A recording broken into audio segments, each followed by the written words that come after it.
마태복음 5장 1절부터 12절까지 말씀 다 같이 또박또박 합독하시겠습니다. 시작. 예수께서 무리를 보시고 산에 올라가 앉으시니 제자들이 나아온지라 입을 열어 가르쳐 가라사대 심령이 가난한 자는 복이 있나니 천국이 저희 것이며 애통하는 자는 복이 있나니 저희가 위로를 받을 것이며 온유한 자는 복이 있나니 저희가 땅을 기업으로 받을 것이며 의에 줄이고 목마른 자는 복이 있나니 저희가 배부를 것이며 긍휼히 여기는 자는 복이 있나니 저희가 긍휼히 여김을 받을 것이며 마음이 청결한 자는 복이 있나니 저희가 하나님을 볼 것이며 화평케 하는 자는 복이 있나니 저희가 하나님의 아들이라 일컬음을 받을 것이며 의를 위하여 핍박을 받은 자는 복이 있나니 천국이 저희 것임이라.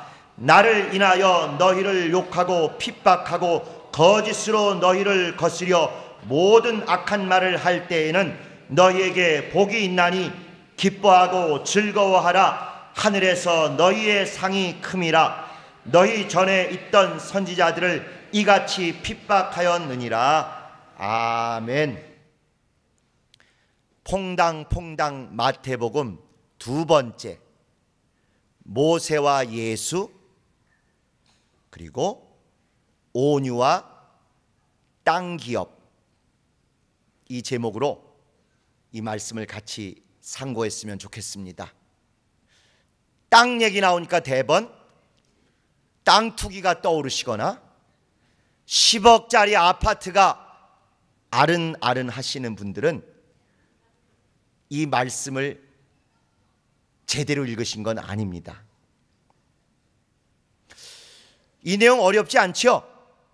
너무너무 잘 알고 또 많이 체험하신 그런 내용입니다. 그런데 팔복이라고 하는 이 내용 중에 다른 내용들은 그렇게 어렵지도 않고 다 이해가 됩니다. 심령이 가난해요? 아무것도 없어요? 그러니까 천국은 오히려 더 많이 채워질 것이다. 애통하는 자, 애통해요. 안타깝고 슬퍼요. 그러니까 위로를 받는다. 이해됩니다. 온유한 자, 온유해요. 그러면 그 사람은 정반대로 씩씩해질 것이다. 용맹해질 것이다. 이렇게 나와야 정상입니다. 근데 밑도 끝도 없이 김밥 옆구리 터지는 것처럼 뭐라고 돼 있어요? 땅을 기업으로 받는데요. 그러면 여러분 주변에 땅 부자들 한번 떠올려 보세요. 온유합니까? 되게 승질 다 셀걸요? 의문이 드셔야 합니다. 다른 구절도 보실까요? 6절. 의에 줄이고 목마르다. 그러니까 배부르게 될 것이다. 말이 되잖아요. 긍휼히 여기는 자는 복이 있나니 내가 누굴 긍휼히 여기면 저희가 또 긍휼히 여김 받을 것이다. 너무너무 당연합니다. 마음이 깨끗하고 청결한 자는 복이 있나니 하나님을 볼 것이다. 모 눈에는 뭐만 뵌다고 나쁜 짓하고 몹쓸 짓한 사람은 죄만 보이지만 마음이 청결하고 깨끗하니까 하나님을 볼 것이다. 화평케 하는 자는 복이 있나니 우리와 하나님 사이를 화평케 하는 예수님이 오셔서 한 것처럼 저도 하나님의 아들이라 일컬음 받을 것이다. 하나님의 아들이 오셔서 하나님과 죄인 되었던 우리 사이를 화평케 하셨으니 우리도 그렇게 누군가를 화평케 하면 하나님의 아들이라 일컬음 받을 것이다. 의를 위하여 핍박을 받으면 천국이 저희 것이다. 여기서는 억울하고 적진에 있어서 핍박을 받지만 천국은 저희가 다 소유하게 됩니다. 8가지 중에 나머지 7가지는요 큰 설명이 없이 그냥 읽으면 충분히 이해가 되는 내용입니다. 근데 유독 5절에 나오는 온유한 자는 복이 있나니 저희가 땅을 기업으로 받을 것이다. 이것은 여러분들이 이해가 안 되시고 고민이 되시고 이거 뭔 뜻일까? 지금까지 여기 뭐가 얹혀 있으셔야 사실은 정상입니다. 그냥 쑥 넘어가셔서 여러분에게 부동산이 안 붙었는지도 몰라요. 온유하면 땅을 기업으로 얻는다는데 어쨌건 이 말씀이 좀 뭔가 여기 머물러야 하지요. 우리 교회가 땅이 좀 많다는데 우리 교회 온유한가요? 안 온유한가요? 우리 교인들 온유해요? 안 온유해요? 성질로 하면 우리가 당대 최고, 동급 최강 아닙니까? 그러니까 이 말씀이 우리한테는 이루어진 거예요? 안 이루어진 거예요? 땅은 있는데 온유하진 않아요. 온유한 사람 보면 물에 물 탄 듯, 우유에 우유 탄 듯, 그래서 땅 별로 없어요. 또 이게 뭔가 궁금증이 있으셔야 정상입니다. 오늘 제목은 모세와 예수, 그리고 온유와 땅 기업, 땅을 기업으로 받는 것입니다. 우선 조금 복잡한 얘기라 결론부터 말씀드리면, 이 구절은 여러분이 구약에서 잘 알고 계시는 모세가 꽝꽝 반석을 두드려 가지고 성질내고 물 공급했다가 자기는 결국 가나안 땅 못 들어가게 된 그거 있지요. 그것을 염두에 둔 구절입니다. 성경은 다 구체적으로 염두에 둔 구절, 사건이 다 있는 거예요. 그 말씀을 우리가 토박토박 오늘 좀 얼마나 우리 신앙에 중요하고 특별히 교회 개혁에 중요한지에 대해서 연관해서 상고를 하기를 원합니다. 이 마태는 예수님을 드러내실 때 여러분 흔히 왕으로 오신 예수 뭐 이거 다 들어보셨을 거예요. 또 지난주 같으면 아브라함의 자손으로 모든 민족, 모든 열방, 모든 족속을, 다윗의 자손으로 모든 권세를, 임마누엘로 모든 시간을, 예수로 모든 구원을, 임마누엘로 모든 시간을 우리와 함께 하시는 분, 그런 것도 들으셨어요. 근데 더 구체적으로 마태가 예수님을 드러내고 싶어하는 가장 적나라한 모습은, 예수님은 새로운 모세시다, 이걸 드러내고 싶어하는 것입니다. 이스라엘 사람들이 이미 잘 알고 있고 거의 우상화할 정도로 하나님 다음으로 중요하게 여기는 모세를 너무 잘 알고 있으니까, 예수님은 너희가 그렇게 잘 알고 대단하게 알고 있는 그 모세의 새로운 모세다. 그런데 조금 다르고 조금 더 좋은 모세 정도가 아니라 전혀 질적으로 다르신 모세고, 율법이나 전했던 모세에 비해서 그것을 완성하고 성취하신 복음으로서의 완전히 다른 모세의 완성을 보여주시는 분이다. 그걸 이제 얘기하고 싶은 거예요. 그래서 이 모세가 오경을 써서 너희들에게 주지 않았느냐, 그것처럼 예수님도 5 덩어리의 말씀을 주셨다 하는 걸 보여주기 위해서 이 마태복음 5장부터 25장까지 수많은 비유, 수많은 교훈, 수많은 설교, 수많은 교육을 하신 것들을 여기 입을 열어 가르쳐 가라사대, 예수께서 가라사대, 중요한 부분에 딱딱 덩어리를 나눴어요. 몇 덩어리로 나누셨다고요? 5 덩어리. 얼마든지 7 덩어리도 나눌 수 있고 10 덩어리도 나눌 수 있고 12 덩어리도 나눌 수 있는데도 일부러 그 말씀들을 5 덩어리로 딱 나누신 것입니다. 그걸 통해서 모세가 너희에게 창출 레민신 5권의 오경을 써주지 않았느냐, 그것과 똑같이 새로운 모세로 전혀 질적으로 다르고 복음을 완성하러 오신 영원한 하나님의 모세인 예수가 5 덩어리의 큰 교훈을 너희들에게 전해 주셨다 하고 마태복음 5장부터 25장까지를 마태오경, 모세오경이 아니라 마태오경 또는 예수님의 오경처럼 그렇게 써주셨어요. 그 중에 우리가 읽은 오늘 이 5장 5, 6, 7장이 한 덩어리입니다. 한 덩어리인데 이건 어떤 내용을 염두에 두고 쓴 덩어리인가 하니 출애굽기에 19장부터 24장까지 있는 여러분이 잘 아는 십계명 들어가 있는 그 부분을 염두에 두고 써주신 거예요. 그래서 출애굽기 19장부터 24장까지 무슨 얘기가 있는가 하니 19장에는 모세가 산에 올라가서 하나님 만나가지고 하나님을 대면하여 보고 하나님께 큰 사명을 받은 얘기가 있고 20장에는 백성을 모아놓고 십계명을 드디어 가르치는 얘기가 있고 20장 후반전부터 24장까지는 그런 헌법과 같은 십계명 말고 그 다음 단계 법률과 같은 구체적으로 신앙과 생활에 필요한 것들을 시시콜콜한 걸 써주신 얘기가 있어요. 그래서 산에서 헌법 같은 십계명을 전하고 또 그 다음에 율례라고 되어 있는 법률 같은 것들을 전하는 그 얘기로 딱 정해져 있습니다.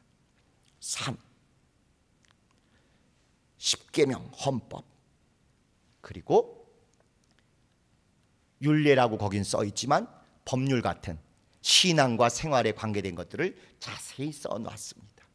그걸 그대로 이어받아 가지고 이 예수님이 드디어 모세처럼 딱 하나님의 말씀을 증거하기 시작하는데 호수에서 했대요, 평지에서 했대요, 동굴에서 했대요, 어디서 했대요? 처음 시작할 때 예수께서 무리를 보시고 산에 올라가 앉으시니, 그래서 산 얘기를 먼저 딱 하는 거예요.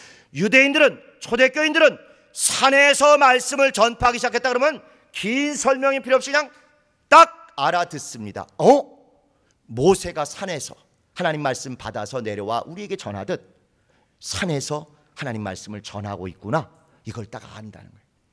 그 다음에 복음의 헌법과 같은 그것을 바로 그 다음에 써주신 산상수훈이라는 이 얘기들을 써주셨고, 그 중에도 헌법 중에도 여기 제일 중요한 팔복을 딱 헌법처럼 써주신 거예요. 그리고 그 이후에 율법은 이랬으나 복음은 이렇다, 너희는 이렇게 살아야 된다, 이렇게 살아야 된다 하는 얘기를 우리가 읽은 다음부터 세상의 빛과 소금이 되라부터 자세히 써주셨죠. 이거는 구약의 율례처럼 우리에게 복음의 삶을 살도록 이렇게 써주신 것입니다. 그래서 시내산에서 율법을 받을 때 산이 있고 헌법 같은 그 십계명이 있고 법률 같은 율례가 있었던 걸 그대로 본따서 역시 산에서 헌법 같은 팔복을 써주시고 그 다음에 율례, 그리고 복음의 실천, 율법의 완성이면서 복음의 실천인 많은 복음 얘기들 그 다음에 이렇게 쭉 써주신 것입니다. 산상 복음이라고 하는 것이죠. 요 5장부터 7장에 나오는 걸 크게 산상수훈, 산상보훈 이런 말 많이 들으셨을 거예요. 이게 한자어다 보니까 조금 친숙지 않은 분이 계세요. 산상수훈 하는 숫자는 수렴 청정한다는 거 있지 않습니까? 발을 내리우고 뒤에서 하듯 산 위에서 교훈을 드리웠다 또는 기울였다, 베풀었다 이런 뜻이에요. 산에서 베푼 교훈이다 이런 뜻입니다. 너무 어렵죠. 한자가 능수능란하던 시대에 이름을 붙여서 그렇습니다. 영어는 훨씬 쉬워요. 산상설교 또는 산위설교예요. 그렇습니다. 이 5장부터 7장까지는 산 위에서 하신 이야기를 차곡차곡 설교로서 써주셨는데, 아까 말씀드린 대로 요 팔복, 우리가 읽은 요 부분은 헌법 같은 부분이고 뒤에는 법률 또는 헌법의 구체적인 조항들을 썼다 하는 것입니다. 그래서 마태복음의 다른 부분도 중요하지만 1장에서 퐁당퐁당 뛰어서 5장까지 다 이렇게 건너뛴 이유는 이게 이제 본격적인 예수님의 복음의 진리가 전파되는 시작이기 때문에 그렇습니다. 1교시 끝났어요. 우리 교회만 모르지만요, 다른 교회들은 이 정도를 다 알고 시작을 합니다.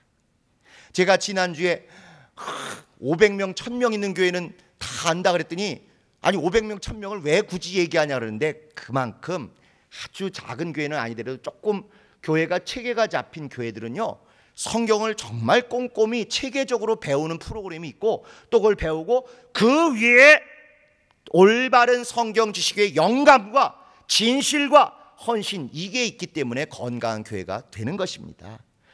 그래서 오늘 지금까지 말씀드린 게 어떻게 보면 고리타분하고 우리하고 별로 상관없는 것 같지요? 아니요. 이들이 예수를 전할 때, 예수를 어떻게든지 내세우고 증거하고 알려주려고 할 때 이렇게 구약과 신약이 얼마나 밀접한지를 알려주기를 그토록 사모한 거예요. 시시콜콜한 것까지 이렇게 우리에게 잘 맞춰주고 있습니다. 자, 이런 배경으로 모세 오경처럼 예수 오경 또는 마태 오경을 썼고, 그 중에 첫 번째 덩어리가 산상수훈이라는 산 위에서 말씀하신 이 내용인데, 거기에 이 세 덩어리, 세 부분이 산 얘기가 있고, 그 다음에 헌법과 같은 우리가 읽은 이 팔복 얘기가 있고, 그 다음에 이제 구체적인 법률과 같은 율법의 완성, 복음의 실천에 대한 얘기가 쫙 있습니다. 그 중에 오늘 우리가 읽은 팔복 중에서도 다른 건 다 쉽게 이해가 되는데, 왜 마음이 온유한 자는 땅을 기업으로 받는다는, 아무리 생각해도 앞뒤가 연결이 잘 안 되는 그런 얘기를 쓰셨을까를 제대로 모세의 이야기와 예수의 이야기에 견주어서 보셔야 그렇게 잘 아는 것 같고 친숙한 팔복을 우리가 전부 소화를 하는 것입니다. 이미 온유해서 부동산 많이 획득하신 분은 안 들으셔도 돼요. 근데 여기 땅이 그 땅은 아니니까 한번 같이 상고했으면 좋겠습니다. 자, 여러분 미리 말씀드린 대로 우리 민수기 20장 말씀을 한번 보십시다. 구약성경 229페이지에 있는 민수기 20장 말씀입니다. 민수기 20장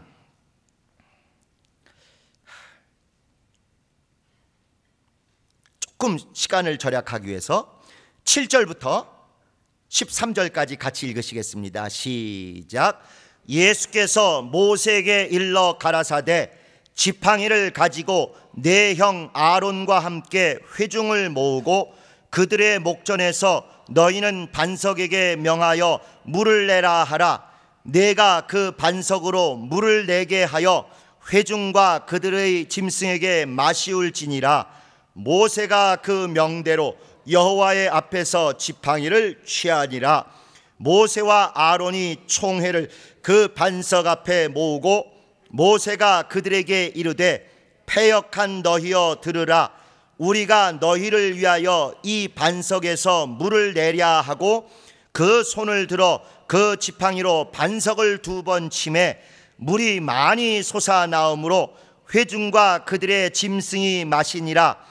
여호와께서 모세와 아론에게 이르시되 너희가 나를 믿지 아니하고 이스라엘 자손의 목전에 나의 거룩함을 나타내지 아니한 고로 너희는 이 총회를 내가 그들에게 준 땅으로 인도하여 드리지 못하리라 하시니라. 이스라엘 자손이 여호와와 다투었으므로 이를 무리라 하니라. 여호와께서 그들 중에서 그 거룩함을 나타내셨더라. 아멘. 물 때문에 이 모세에게 대들고 다투고 한 일이 다른 쪽에도 있어요. 또 오늘 앞부분을 읽지 않은 것은 시간 때문이기도 하지만 이 앞부분을 읽으면 딱 요즘 개혁 성도들과 교개협의 관계하고 똑같기 때문에 안 읽었습니다. 앞에 보면 뭔 일만 생겨도 교인들이 전부 모세 너 때문에 했다, 왜 이렇게 했냐, 우리를 죽이려고 하냐, 우리가 힘들게 했냐, 왜 센터에 가서 어려움이 겪게 했냐, 전부 그 얘기하고 있어요. 그러니까 모세가 아니야 잘못 안 했다 그랬지 뭐 이런 얘기 변명 안 합니다. 금요철야 초기에 말씀드린 것처럼 믿음의 사람은 변명하는 거 아니에요. 원죄에 쩔어 있는 사람만 남 탓하고 변명하고 이러는 거지, 부족하고 연약함 때문에 제대로 못한 거 인정하고 아무 소리 없습니다. 다만 어쨌건 하나님 백성 죽게 생겼습니다, 물을 주세요 하고 이제 하나님께 가서 아론과 모세가 조아립니다. 이 이야기가 출애굽기 17장에도 비스무리하게 있어요.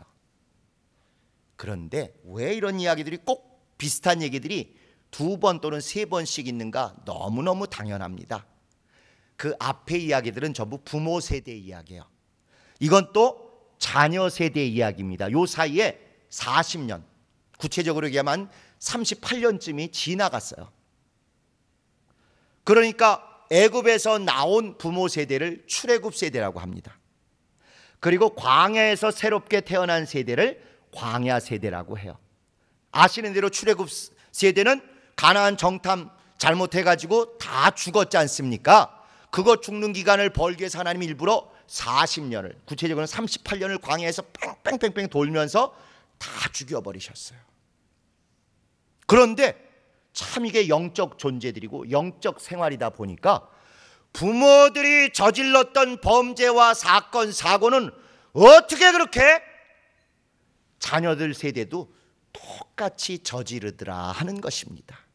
그냥 일반적인 의미의 부전자전이 아니라 영적 존재들이 영적 세계에서 겪는 영적 사건이다 보니까 부모들도 목마르다고 짹짹대고 막 모세에게 대들고 싸우다가 겨우 반석 내리쳐가지고 물이 터져 나왔어요. 호렙산, 마사, 무리바라는 곳에서 역시 물을 얻었어요. 그런데 그 경험인데도 불구하고 또 38년쯤 지나서 이 부모 세대는 이제 다 죽었는데 자녀 세대들 또한 조금 물이 떨어진 지 하루 이틀 되다 보니까 또 이렇게 대들고 막 승질내고 혈기내고 들러엎을 것처럼 잡아 죽일 것처럼 이렇게 하니까 결국 우리가 읽은 대로 모세가 하나님께 여쭙고 하나님이 허락하신 대로 반석을 2번 쳐서 물을 냈습니다. 속으로는 혹시 더럽고 치사해서 뭐 이런 얘기 했을지는 모르지만 적어도 성경에는 없지요. 자, 그런데 마지막에 우리가 읽은 대로 너희가 나를 믿지 아니하고 또 이스라엘 자손의 목전 앞에서 나의 거룩함을 드러내지 아니한 고로 내가 이들을 이끌어 가나안 땅 들어가지 못할 거다. 그래서 결국 백성들이 못 들어가는 줄 알았더니 백성들은 들어갔고 모세가 못 들어갔어요. 아론도 물론 못 들어갔습니다만 아론은 그 사이에 죽어서 못 들어갔고 모세는 쌩쌩했음에도 불구하고 넌 스톱, 못 들어가, 멈추게 하시는 바람에 못 들어갔어요. 그러니까 사람들이 이 구절이 얼마나 궁금했겠습니까? 아까 마태복음 5장 5절은 하나도 안 궁금했어요. 부동산에 대한 얘기인데도. 근데 이제 이 구절은 궁금해요. 실제로 구약을 전공하는 전문 학자들이 쭉 얘기하는 중에 하여튼 구약 성경 전체에서 제일 이해하기 어렵고 해석하기 어려운 것 탑 20 어떻게 해야 되나? 20을 꼽으면 그 중에 이 구절이 들어갑니다. 그러니까 얼마나 다양한 이론, 다양한 설명들이 많이 있었겠어요. 아니 여러분들도 들으신 적도 있으실 것이고 어디 읽으신 적도 있으실 것이고 이 성경을 읽으면서도 의문이 또는 이유가 떠올랐을 것입니다. 왜 모세는 못 들어갔을까? 여기 나온 대로 우선 승질을 내서 혈기를 내서 씩씩거리면서 하면서 해서 못 들어갔을 거다. 그런 느낌 들지요. 또 보면은 반석을 두드려라 명하라 그랬는데 두드렸기 때문이다. 그렇게 볼 수도 있고 또 그 다음에 한 번 두드리면 되는데 믿음이 없는 걸 보니까 2번 두드려서 빵꾸가 더 크게 뚫어져 가지고 못 들어가는가 보다. 그런 생각도 충분히 들 수 있습니다.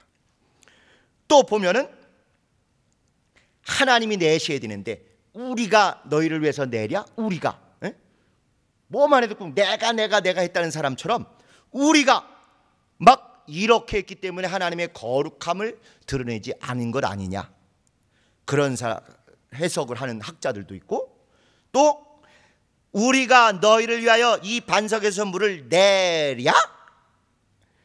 낼까 말까, 내줄 것 같아? 내줄란가 말란가, 하여튼 뭐 뭔가 이상한 느낌으로 말을 했기 때문에 온전히 섬기고 온전히 헌신한 게 아니어서 그런 건가, 이게 다 우스꽝스러운 얘기가 아니라요, 실제 수많은 학자들이, 수많은 설교자들이 이게 무슨 뜻인가를 궁금해가지고 다 나름 견해를 얘기한 것입니다. 이 중에 어느 게 정답일 것 같으세요? 그러면 주최 측의 의도를, 출제자의 의도를 생각할 때 이 중에 정답이 있을 것 같으세요? 없을 것 같으세요? 여름엔 대답 잘하시더니 가을 되니까 이건 어르신 것 같아요. 이거 다 부분적으로 틀리지 않습니다. 지금까지 쪼각 얘기했던 거 다 조금씩은 연관이 있어요. 그렇지만 더 근본적으로 꼭 봐야 될 것을 다 놓치고 있는 그런 생각입니다. 그야말로 율법과 복음의 근본적인 차이를 모르면 지금 열관 이런 것들 사소한 거 가지고 이게 원인일까 저게 원인일까 이렇게 고민이 된다. 여기다 손을 딱 넣으시고요, 신약 성경에 있는 고린도전서 10장 한번 잠깐 가보세요.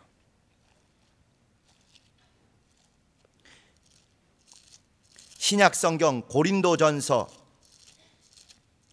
10장 274페이지요. 10장 1절부터 4절에는 이런 말씀이 있습니다.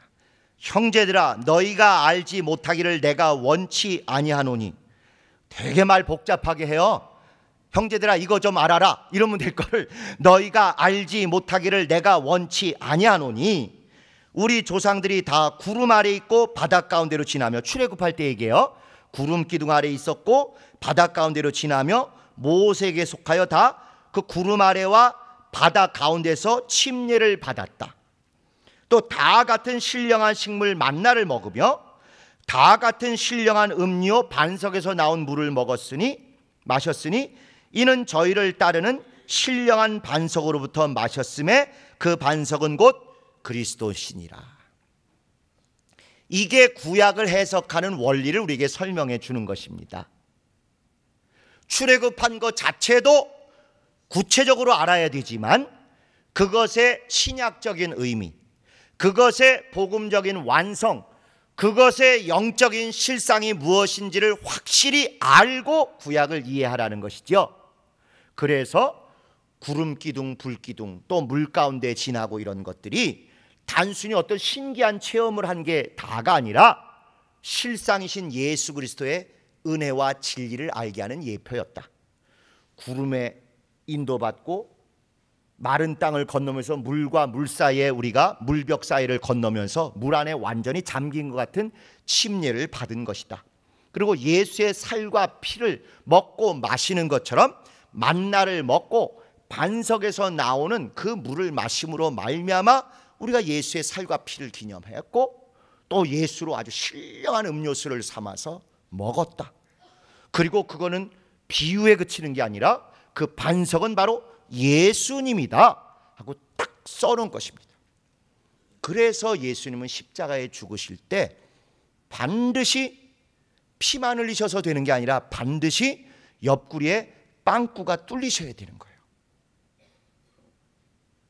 우리에게 물을, 영원히 목마르지 아니할 생수를 성령께서 오셔서 확증하시기 전에 실상으로서도 옆구리에서 구멍을 내셔서 물을 쫙 쏟아주시고 그 옆구리에서 나오는 물을 먹은 것이 구약의 예표로서는 반석에서 빵꾸를 뚫어서 구멍을 내서 거기서부터 물을 먹은 것으로 온전히 알아둬야 된다 하고 말씀을 한 것이죠. 이렇게 구약의 어떤 것들을 이해하고 해석할 때는 분명한 기준과 신약의 원리를 따라야 하지, 그렇지 않으면 영해가 되고 이상한 이단과 사이비로 갈 가능성이 아주 많습니다. 무조건 어떤 거 있으면 이거에 갖다 붙이고 희한하고 대단한 것 같지요? 그래서 이단이 나오는 것입니다. 그걸 지금 가장 왕성하게 하는 게 신천지인 것이에요. 그리고 얼마든지 복음적이라고 하면서도 성령 충만하다고 하는 교회도 체계적으로 이렇게 성경을 통해서 구약의 이야기들을 해석하고, 신약 같으면 요한계시록 얘기를 어떻게 이해해야 되는지를 배우지 않으면 이렇게 갖다 붙이고 저렇게 갖다 붙이고 그런 거에 넘어가서 거의 90% 이상 이단과 사이비에 빠질 확률이 아주 큽니다. 여러분들도 정신 안 차리시면 충분히 그러실 수 있는 거예요. 우리도 분명히 성경에 이렇게 봐라 저렇게 봐라고 기준이 있어서 그걸 알고 그거에 맞게 비유도 해석하고 예언도 해석하고 또 예표들도 해석해야 건강하면서 충만하고 정확하면서 은혜롭고 예표이면서 실상까지를 제대로 우리가 다 터득할 수 있게 되는 것입니다. 마구잡이로 갖다 붙이기 시작하면 원숭이 똥구멍 빨개, 빨가면 사과, 사과는 맛있으면 바나나 해가지고 저기 만주벌판까지 여행 가게 된다 하는 것입니다. 자, 이것을 염두에 두시고 아까 읽으신 민수기 20장을 보시면 결국 율법과 복음의 차이는, 율법은 외적인 행동으로 무언가를 해야 믿음 있음을 드러내는 거예요. 복음은 그거 이전에 말로 시인하고 고백하고 선언하고 선포하는 그것이 가장 근본적인 차이입니다. 우선 모세가 왜 가나안 땅에 못 들어갔나, 아까 그 이유를 생각하시기 전에 근본적으로 모세는 율법의 대표 사람이기 때문에 가나안 땅에 못 들어가는 거예요. 잘잘못을 떠나서. 가나안 땅은 반드시 복음으로 들어가야 하는데 그 복음으로 들어가는 걸 보여주는 인도자가 누구예요? 그게 바로 여호수아입니다. 잘 아시는 대로 여호수아란 이름하고 똑같은 이름이 뭐죠? 예수입니다. 예수. 그러니까 구약의 모세율법이 예수 앞에까지만 인도하여 할 수 있지, 천국에 들어가는 것은 예수가 은혜를 베푸셔야, 그 이름을 붙들고 들어가야 천국의 꼴이라는 것을 하나님이 창세전에 이미 결정을 해 놓으셨잖아요. 그것처럼 요것의 예표가 구약에 있었으니 모세가 아무리 잘 인도하고 잘 가르치고 끌고 왔었어도 모세는 예수에게 인도하는 것까지지 모세를 의지해서 천국에 또는 그 예표인 가나안 땅에 들어갈 수 없는 거 아닙니까? 그래서 이것을 데리고 인계받아서 들어갈 사람은 예수라는 이름의 똑같은 이름이지만 좀 긴 이름인 여호수아가 데리고 들어가는 걸로 이미 결정이 돼 있는 거예요. 그렇기 때문에 모세는 죽었다 깨도 천국에 못 들어가요. 이때 천국이라면 가나안 땅에 못 들어가도록 하나님의 경륜이 딱 정해져 있는 것입니다. 가나안 땅은 반드시 율법의 대표인 모세를 통해서가 아니라 복음의 대표인 여호수아를 통해서만 들어갈 수 있는 거예요. 그런 원리, 율법은 죽었다 깨도 복음을 초월할 수 없는 그 원리를 우리가 잘 아는 예가 뭐냐?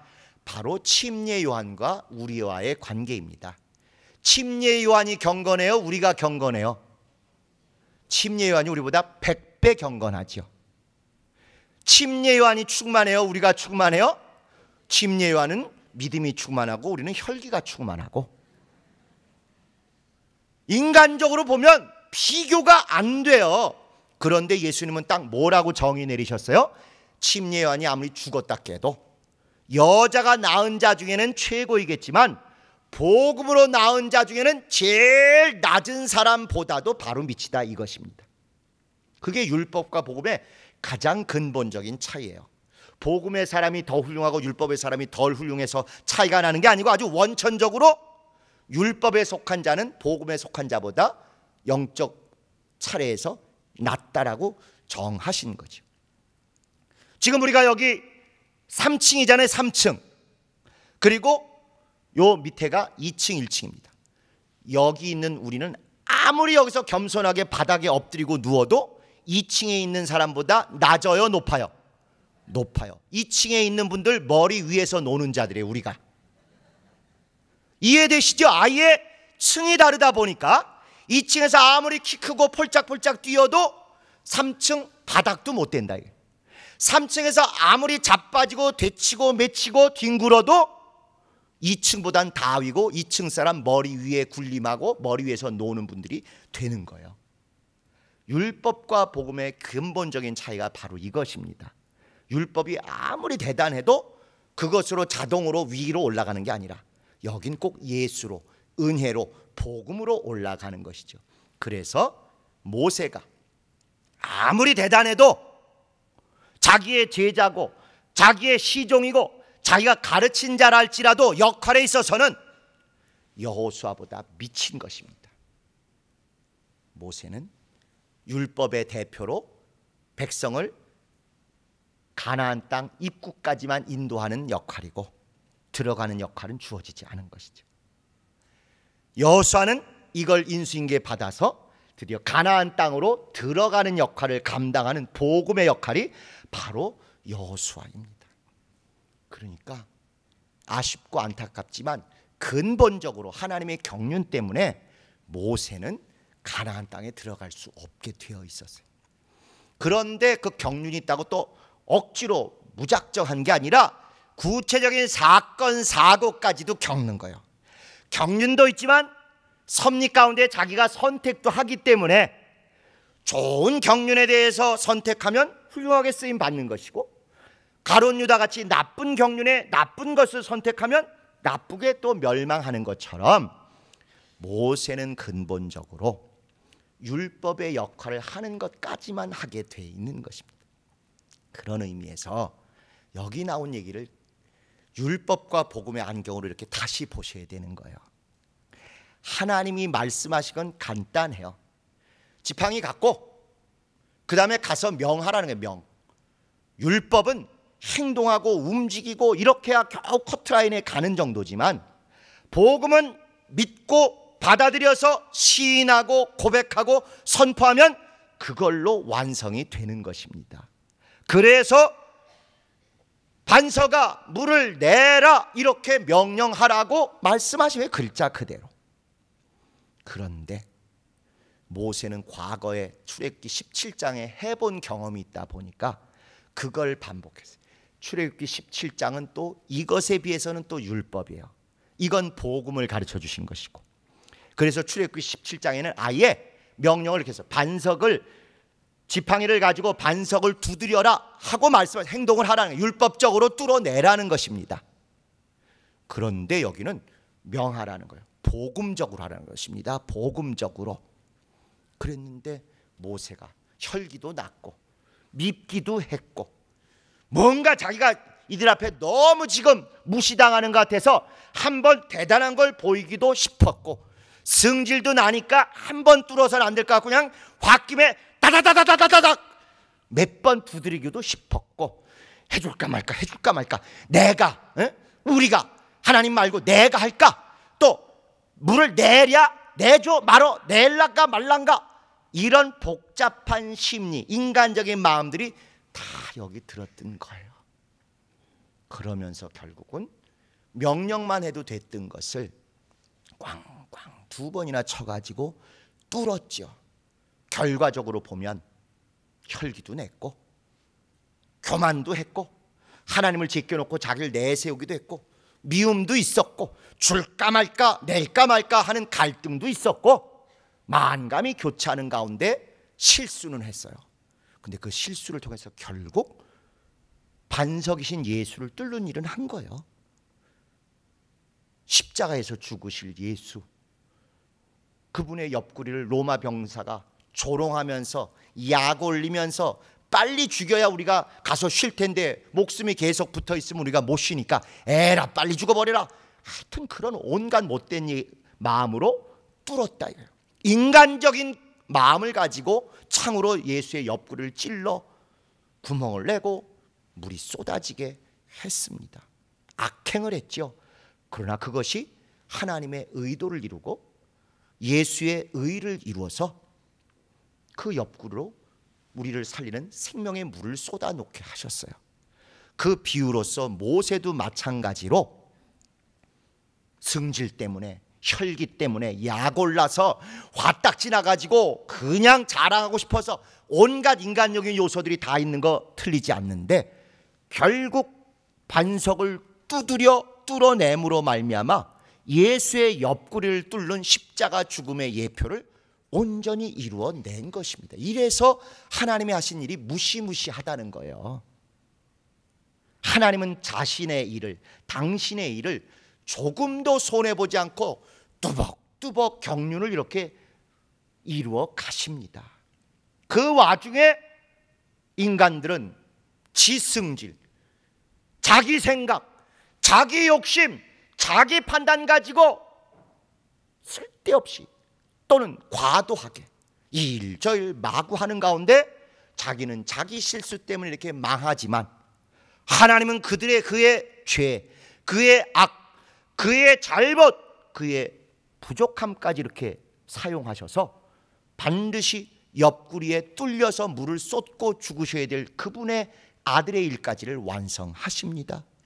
그래서 반석이 꼭 두드려서 뚫리는 율법의 완성에게 두드려서 구멍을 뚫고 율법을 가지고 예수를 창으로 찔러 죽이고, 그렇게 해서 율법이 하는 마지막 폭행, 마지막 완성인 반석을 뚫어 물을 내고, 그 덕에 예수는 죽으시지만 그 덕에 또 백성은 생명의 샘물을 얻고, 그걸 두드렸던 로마 병사들 저주받던, 그걸 두드렸던 율법의 마지막 임무까지 감당했던 이 모세는 그것 때문에 제대로 믿지 않고 믿음대로 안 했고 복음대로 안 하고 율법적인 행동하고 말았기 때문에 가나안 땅에 들어가지 못하고 여기에 머물고 만 것입니다.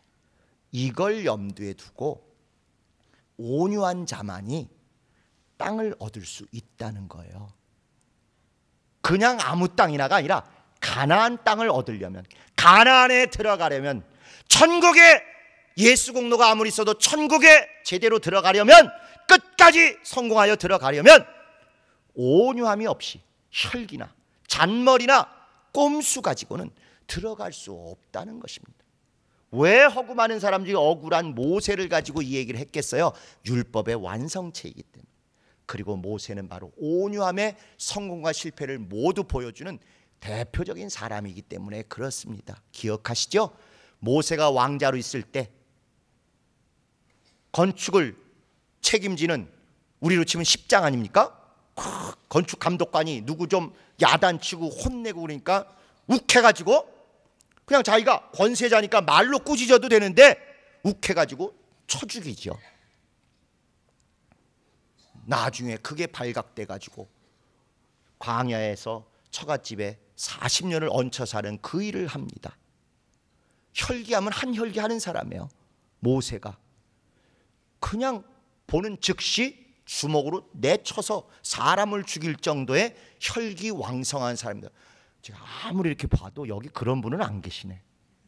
조금 한혈기 하시는 우리 저 집사님 계시긴 한데 저분도 그 정도는 아니세요. 모세는 그렇게 사명으로도 충만하지만 혈기로도 충만해요. 그거 가지고는 하나님의 일 못한다는 걸 너무 잘 아시니까 다른 방법이라고 40년간 광야에서 처가살이하면서 양 뒷공무니만 보고 살게 하셨어요. 전문가들은 압니다. 처가살이 40년이라 4년만 해도 등신된다는 거 다 알아요. 얼 빠지고 기 빠지고 힘 빠지고 다 쳐져서 해볼래 이렇게 돼요. 그러니까 모세를 하나님이 가서 내 백성 데리고 오랄 때 모세가 거짓 겸손 떠는 거 아니에요. 아, 난 못해요. 아니요, 실제 못해요. 등신 다 됐어요. 40년간 광야에서 맨날 사람하고 얘기할 수도 없어서 입에 거미줄 쳤어요.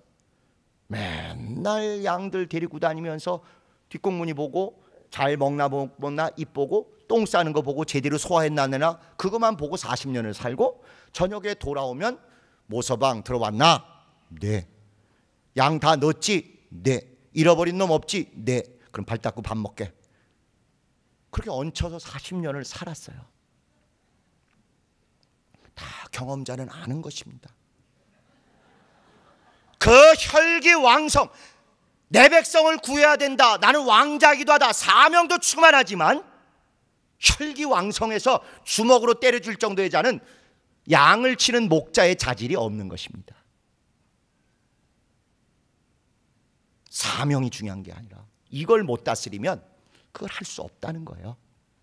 그러니까 이 혈기 다 빼기 위해서 40년을 그렇게 다 기 빼고 얼 빼고 능 빼고 다 처지게 만들고 나니까 하나님 전 못해요. 난 입도 둔해서 말도 못해요.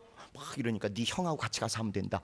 진짜 할 자신이 없게 됐을 때, 혈기라고는 1%도 없게 됐을 때 그때 쓰시는 거예요.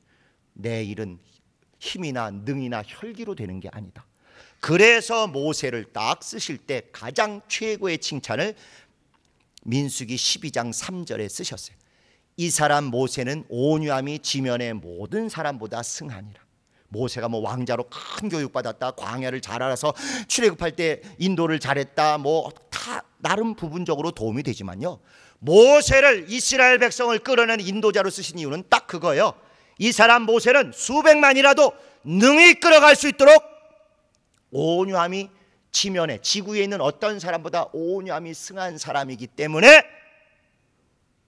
자격이 있다, 이렇게 보신 거예요. 혈기 왕성했던 모세를 40년 훈련시키셔서 진짜 완전히 온유함의 극치로 잘 키우셨어요. 그래가지고 출애굽 이후에 온갖 모독 듣고 대들고 이래도 조금 더 교계업에서 일하는 분들이 보복하거나 뭐 핀잔하거나 이러지 않고 하는 것과 똑같이 모세가 잘 버텼어요. 그런데 막바지에 열이 나도 너무 나니까 에이씨 내가 니들을 위해서 물을 내나 봐 해가지고 글자로는 안 썼지만 드디어 가장 그가 주님께 쓰임받았던 최고의 덕목이었던, 원래는 없었지만 훈련과 양육을 통해서 받았던 온유함을 그 순간 잃어버린 거예요. 그래서 그 온유함을 내팽개치고 승질대로 하는 바람에 결국은 가나안 땅에 들어가지 못하는 게 확증이 된 거예요. 확증. 원래도 경륜상에 정해져 있지만 잘못됐는데 무조건 그러면 얼마나 억울해요. 그럴 만한 잘못을 딱 저지른 게 복음적으로 선포만 하면 될 걸 율법적으로 행위로 막 열이 나고 분이 나고 온유함을 내팽개치는 이 일을 통해서 결국 율법은 이루었어요. 반석을 빵꾸 뚫어서 물은 냈어요. 율법으로 예수의 옆구리를 찔러서 거기로부터 물이 쏟아져 복음이 드러나게 하는 역할까지 율법으로서 했어요. 그렇지만 그건 하나님의 몫이고 자긴 그 은혜를 못 받는 것 같은, 가나안 땅에 못 들어가는 것 같은 그런 일을 겪은 것입니다. 조금 복잡한 이야기지만 이게 전부 율법과 복음의 근본 원리들이 담겨 있는 얘기고 우리가 반드시 극복하고 넘어가야 될 이야기입니다. 결국 오늘 우리가 읽은 대로 산상수훈, 그 중에도 핵심인 헌법과 같은 팔복에 온유한 자는 땅을 기업으로 얻는다고 했습니다. 모세, 온유함이 승했던 사람인데 결국 마지막 고비를 넘지 못하고 온유함이 바닥나니까 땅을 기업으로 얻지 못했어요. 가나안 땅을. 예수, 온갖 것들이 조롱하고 침뱉고 뺨을 치고 채찍을 치고 십자가에 달고 승질도 나시고 들러 엎을 수도 있고 당장 내려와서 불로 다 쓸어버릴 수도 있는 분이신데도 불구하고 저들의 죄를 저들에게 돌리지 마옵소서. 저들은 자기의 하는 일을 알지 못하나이다. 온유함의 최고의 극치를 보이시고 땅 중의 땅인 영원한 하늘을 기업으로 다 얻으셨어요. 착각하지 마셔야 될 게 예수 믿는다고, 예수 기업으로 우리에게 은혜를 주셨다고 자동으로 간다고 착각하지 마세요. 이거 다스리지 않으면 죽기 전에 예수 집어칠 수도 있는 것입니다. 우린 지금 혈기대로 승질대로 막 폭력을 하고 악행을 하는 사람들을 우리 가까운 데서도 보잖아요. 예수 믿는다고 저절로 구원이 이루어지는 거 아닙니다. 구원의 약속을 받았는데 그걸 훼손하지 않고 끝까지 보존하고 끝까지 지키며 끝까지 성령의 성품의 열매까지 드러내야 꼴인이 되는 거예요. 또 한 가지 우리가 착각하지 마셔야 될 게 우린 온유함 그러면 개인의 자꾸 성품, 개인의 덕목으로 생각하는데 아닙니다. 온유함과 띨띨함과 등신은 같은 게 아니에요. 온유하다 그러니까 이런 들었다리 저런 들었다리 헬렐레 이걸 온유로 생각하는 분들이 계세요. 아니요. 이 안에는 불같은 열정과 주님의 사랑과 하늘의 소망이 불타고 있으되 이걸 성령으로 잘 다스리고 말씀대로 제대로 갈 때 그게 온유입니다. 물에 물 탄 듯, 우유에 우유 탄 듯, 나사 2개쯤 빠진 듯, 이게 온유가 아니에요. 우리의 개혁도 마찬가지입니다. 승질 나시죠? 열이 막 터져 나오죠. 젊은 것들이 어이 아저씨, 어이 아줌마 불러대지요. 욕을 하지요. 삿대질하죠. 때리기를 하지요. 장로님들에게 할아버지 여기 왜 왔어? 막 불이 붙지요. 이해는 합니다. 그러나 기독교인의 기본에는 어긋나는 것입니다. 불이 나면. 복음은 행위의 전쟁이 아니라 말의 전쟁이에요. 말의 전쟁. 반서가 물을 내라 하면 그걸로 끝나는 것이에요. 그런데 율법적인 사고가 있다 보니까 치고 막 혈기내고 이런 게 나온 것입니다. 여러분이 온전한 복음의 사람이면 모든 모욕, 모든 욕설, 모든 조롱 앞에 씩 웃고 네가 잘 몰라서 그러지 뭐, 이렇게 하시는 게 복음입니다. 열이 나고 승질이 나고 모독스럽고 막 피가 끓고 들러엎고 주먹이 날아가고 싶으셔도 온유한 자는 땅을 기업으로 얻는다. 천국을 온전히 얻는 주님이 원하시는 온유함이 복음의 기본입니다. 복음의 헌법과 같은 거예요. 예수님이 혈기가 모자르셔서 참으신 거 아닙니다. 아시다시피 채찍으로, 노끈으로 채찍을 만드셔서 막 때리시고 들러엎고 직접 들러엎으셨지요. 독사의 자식들아, 이 뱀의 자식들아, 욕도 막 퍼부으셨어요. 물론 그건 성경에 나온 표현이지 우리식의 욕은 아니지만, 아 주님은 독사의 자식들아 하니까 우리는 개의 자식들아 이렇게 해도 되나 보다. 절대 안 됩니다. 온유함은 개인 덕목, 성품, 출신의 문제가 아니에요. 혹시 어떤 분이 난 충청도 출신이라 화 안 내고 잘 참는다고, 복음하고 아무 상관없어요. 복음은 말씀이 이렇기 때문에 이걸 붙들고 순종하는 것입니다. 우리의 개혁은 승질과 혈기와 분노로 하는 것이 아니라 이 안에는 오히려 더 뜨거운 열정과 분노, 거룩한 분노, 이런 것이 있을 때 결정적일 때는 말씀이 나를 장악하고 말씀이 나를 지배하고 말씀이 나를 압도해서 나도 모르게 냉철해지고 냉정해지고 정확하게 말씀으로 앞에 있는 사람을 압도하는 사람, 그 사람이 복음의 사람, 그 사람이 예수의 사람, 그 사람이 진리의 사람, 그 사람이 말씀대로 개혁하는 하나님의 사람입니다. 우리는 열정적인 온유함, 온유한 열정, 이런 것으로 넘치는 사람이 되어야 됩니다.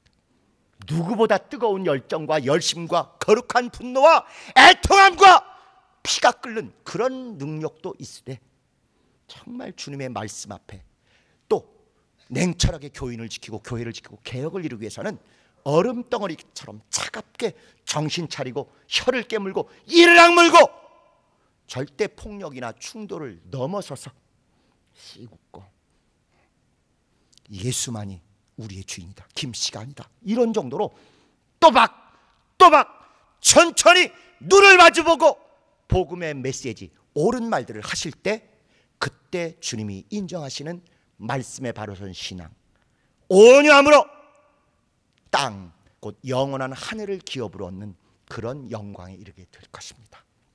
정말 우리 모두 이 뜨겁고 지긋지긋하고 정말 살기가 느껴졌던 무더운 여름을 보내셨으므로 이제는 우리 안에 피 끓는 그 분노나 흥분이나 노여움보다는 열정과 사명과 거룩한 분노는 있으되 온유함으로 온전히 여러분을 다스리고 정복하고 통솔하심으로 말미암아 열정적인 온유, 온유한 열정으로 땅, 영원한 땅, 하늘을 기업으로 얻는 데 성공하는 여러분 되시기를 예수 이름으로 축원합니다.